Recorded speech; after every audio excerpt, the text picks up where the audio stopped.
Chapter 3 A Strange Visitor. After their meeting with Raptus, Akash took everyone out for a celebratory lunch before the party went their separate ways.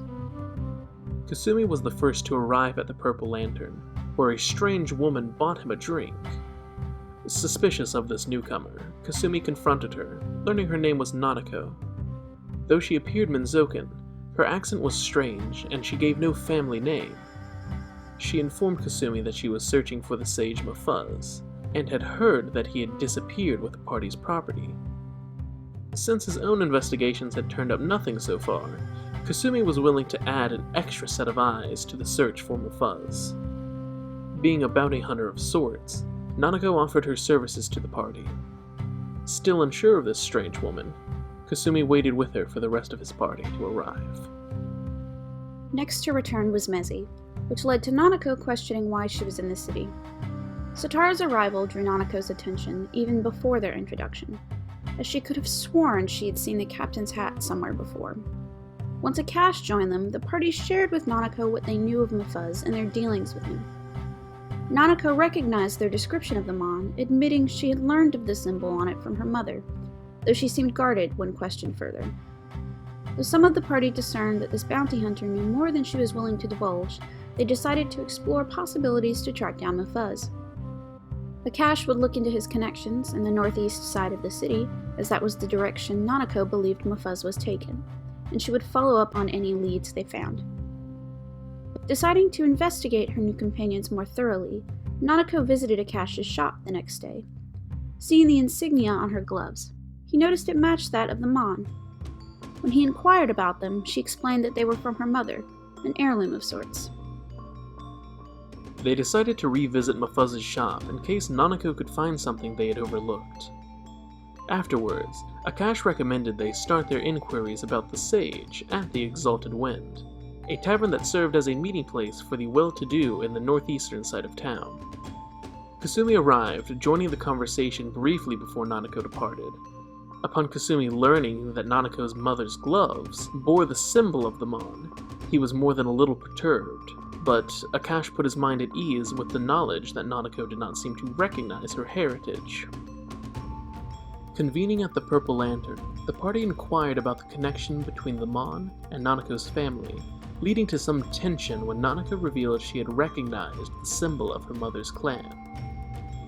While Kasumi wondered if Nanako were here to exact their revenge, Nanako assured them that if her mother was connected with the Ryu, she herself had never heard of them.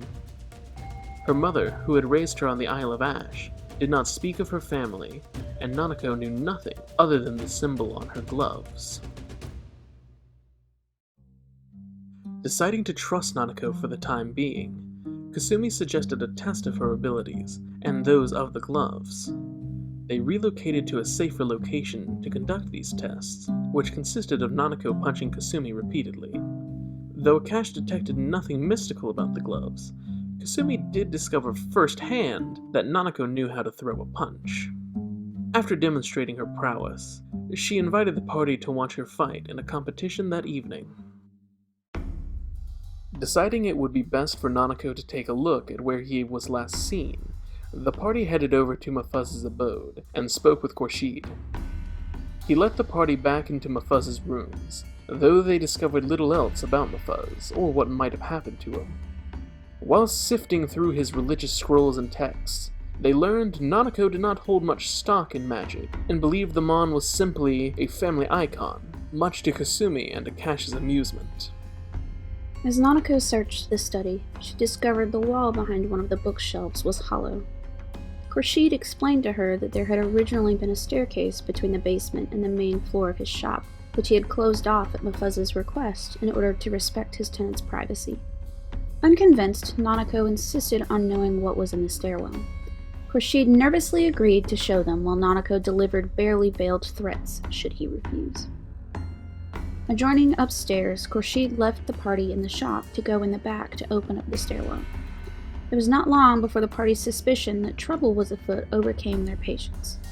They rushed into the back of Khurshid's shop to find the stairwell trapdoor open and Khurshid hastily moving some boards laying across the stairs at the bottom. Nanako confronted Khurshid, demanding he come clean as the landlord became increasingly distressed. After the party chastised Nanako for abusing their contact, she stepped down into the enclosed stairwell to offer her hand to Khurshid. As he took her hand, she swiftly kicked aside the loose boards, revealing several small kegs marked with a twisted vine emblem. Khurshid was aghast. Nanako, nonplussed at the sight of the kegs and satisfied that he was not hiding Mufuz's corpse, simply left. Though the party did not recognize his stash of Free Isles contraband as Nanako had, they could clearly see his apprehension. Mortified by Nanako's behavior, they attempted to placate Khurshid, purchasing several items from his shop with their sincerest apologies. Outside the shop, Kasumi confronted Nanako about her brutish behavior. Nanako replied candidly that this was how she got results, and she didn't care what others thought of her. Fed up with their troublesome new companion, Kasumi scolded her, saying if this was how she operated normally, she must not be very successful at anything other than antagonizing people. Nanako responded with her fists, striking Kasumi repeatedly, but something seemed to have come over him as Kasumi stood motionless, neither dodging nor retaliating. Realizing his accountant was allowing this wild woman to strike him, Akash caught Nanako's breath, forcing her to relent. She stormed off, and the rest of the party went to Aleem's shipyard for a crew meeting. When asked what he had been trying to accomplish, Kasumi was completely silent, but everyone could see a deep anger written across his face. The party informed the captain of what had transpired at Khurshid's place. While concerned about Nanako's confrontational manner, what Sitara found both more worrisome and intriguing was how it appeared to have dented Kasumi's typically impassive demeanor. He did not seem much inclined to divulge, however, so she did not press the issue, turning instead to the matters at hand. Sitara informed the crew of their upcoming trip to the south to face a test at the entrance to the Sea Lord's Hall, to prove before Captain Atala and all others the worthiness of their cause. As their mission was undeniably just, she felt certain the Jinn would see them through their trial. Basim heartily supported Sitara's impassioned speech, with the rest of the crew likewise looking forward to the adventure. During the discussion, Kasumi slipped out, but before Sitara could follow, Thara intercepted her, confronting the captain about her plans. Sitara reassured her that she would not hold it against Thara or anyone else if they chose to remain behind, as this would certainly be a daunting voyage. Thara, however, insisted that learning the meaning of being a member of this crew was exactly what she had signed on for, and would not be left behind. Meanwhile, Kasumi went to the warehouse where Nanako's fight was to take place, only to discover she had not shown up. He surmised she had likely gone to the Exalted Wind instead to continue her search for Mufuz. Sitara caught up with Kasumi at the warehouse, and they decided to head to the tavern. On the way, the pair discussed Raptus's plan for burning Brand, and Sitara revealed that she felt distressed about having suggested piracy, though Kasumi agreed that it was the best option for everyone involved, and had likely saved the crew's lives.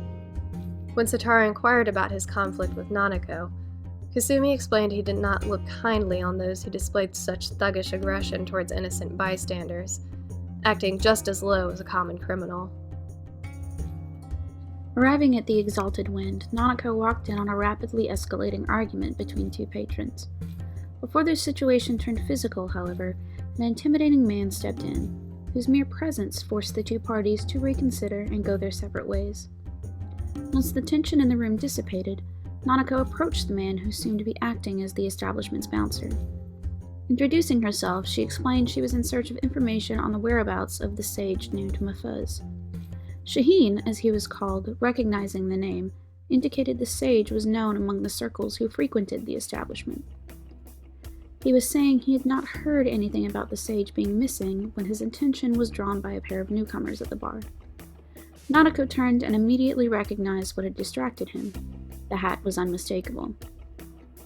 Captain Sitara seemed to be making herself comfortable at the bar, surrounded by a few curious listeners as she embarked on the tales of Viz Leany. Though not nearly as conspicuous as his captain, Nanako did catch sight of Kasumi as he slipped away from the bar, heading towards her. Kasumi asked Nanako over to a table, where the two discussed their altercations and made peace with their differences. Both of them shared their individual backgrounds and how it shaped their worldviews. With that resolved, Kasumi returned to Sitara's storytelling, while Nanako resumed her talks with Shaheen. He agreed he would keep an ear out for any information concerning the sage, if Nanako would share likewise. Joining the growing crowd at the bar, Nanako listened as Sitara continued recounting the ship's many adventures. From the suspenseful, to the humorous, to the wondrous, the dramatic storytelling culminated in the heroic battle with the Tatoan slaver barge, in which 3 of the crew valiantly gave their lives.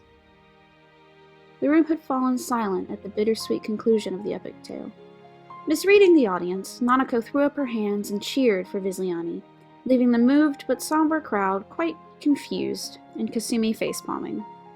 The bartender, Nur, toasted the sacrifice of his countrymen, bringing a trying day to a mournful close.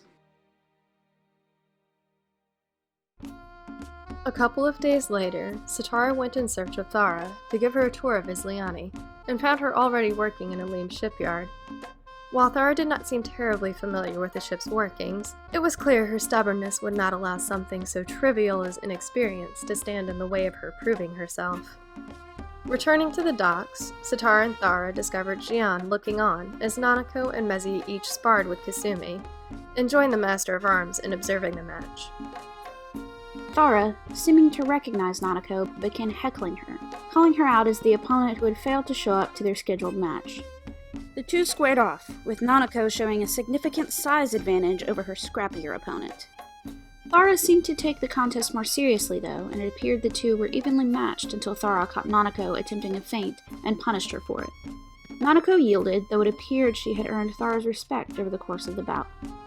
After the impromptu match, Nanako decided to send a letter home to the Free Isles, prompting the party to seek out one of Raptus's men. They found Rudo, who was watching the burning brand. While he seemed annoyed, though perhaps no more than usual, he agreed to deliver Nanako's letter. Upon Kasumi's continued requests, the party proceeded to another round of testing Nanako's gloves. Deciding that an even test of strength would be a shoving contest, Nanako was able to move Mezi far more than it seemed she should, though Akash detected only a glimmer of a reaction from the gloves. Nanako was unwilling to let Mezi use the gloves, though Kasumi was able to talk her into letting him try them. Despite Nanako's threats, Kasumi took great care with the gloves, though when he tried to activate them, he felt no signs of the Mon's power. The four went to Aleem, who used the monocle the party had recovered in their previous adventures to look at the gloves. Aleem, inquiring as to the gloves' history, revealed that they carried the weight of family with them. Agreeing to meet the party later that evening at his home to investigate further, the party took their leave. As the party once again became absorbed in their experiments, Sitara slipped away for a long pensive stroll along the docks. Despite all of their investigations, they seemed no closer to discovering what had happened to Mufaz, to recovering the Mon. The ominous feeling that had first crept into her mind when he failed to answer the door weighed heavily on her as she walked. She continued until she was outside the city, finding some solace along the beach. Coming to a small isolated spot, Sitara drew her swords and began to dance. She spun her blades and turned about, working herself into a desperate frenzy as she meditated on her thoughts of the Mon. Whirling faster and faster, Sitara saw a flash of the sea woman's face from when she first called on the Mon. Halting mid-spin, she found herself facing almost directly north. Taking that as a sign, Sitara hurried back to town. She spent a few hours looking into the comings and goings out of the northern coastal road and the northeastern farm-road entrances into Rakosis, hoping to discover if anything had been out of the ordinary lately, but to no avail. Meanwhile, the rest of the party began putting out word of their wealth and Nanako's presence in an attempt to draw out whoever had taken them on. If they were fortunate, perhaps their thief might use the artifact during the upcoming Festival of the Long Sun and make themselves known. Nanako, after hearing more and more about the Mon and its powers, decided to see if she could awaken a similar power in her mother's gloves. Catching a rabbit, she killed and prepared it for dinner, and cut her hand in a blood offering. Her efforts appeared futile, as she neither saw nor felt any reaction from the gloves. Her attempts were soon interrupted by Akash, Kasumi, and Mezi, and though Nanako spun a story about cutting herself while hunting the rabbit, the trio did not seem entirely convinced. Sitara returned to the party that evening at dinner. Bringing up the fact that none of Mufuz's ledgers had come up in any of their searches, she proposed that whoever kidnapped him had taken the documents as well to cover their tracks. She shared her vision with the rest of the crew, as well as her theory that Mufuz was likely kidnapped by someone who he had done business with in the past and taken north, possibly out of the city. They pondered how to go about investigating anyone who might have had a connection with Mufuz, a truly daunting task, while Kasumi informed Sitara of their plan to lure out the kidnapper and thief by using Nanako as bait.